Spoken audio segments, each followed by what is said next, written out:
Today, I'm going to show you how to add a code block in a Gamma presentation in just a few simple steps. If you make presentations with technical content, product demos, tutorials, or developer training, this is a really useful feature because it helps your code look clean, readable, and professional.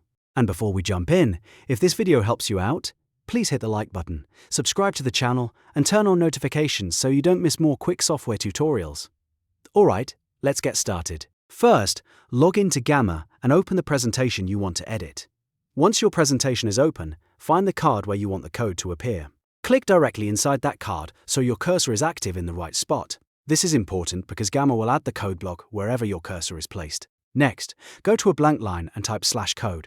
As soon as you do that, Gamma will bring up a menu of content blocks you can insert. From that menu, select Code Block.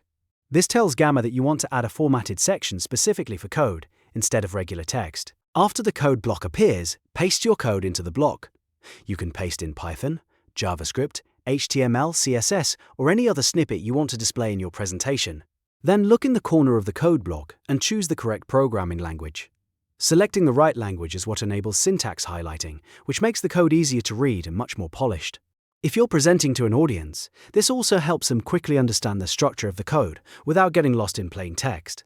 Once the language is selected, take a moment to review how the block looks inside your card.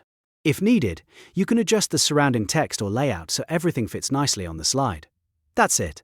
You've successfully added a code block in Gamma. This is a simple feature, but it makes a big difference when you want your presentation to look more professional and technical. If this tutorial helped, make sure to like the video, subscribe for more Gamma tips, and leave a comment if you want to see more step-by-step guides like this. 1. Thanks for watching, and I'll see you in the next video.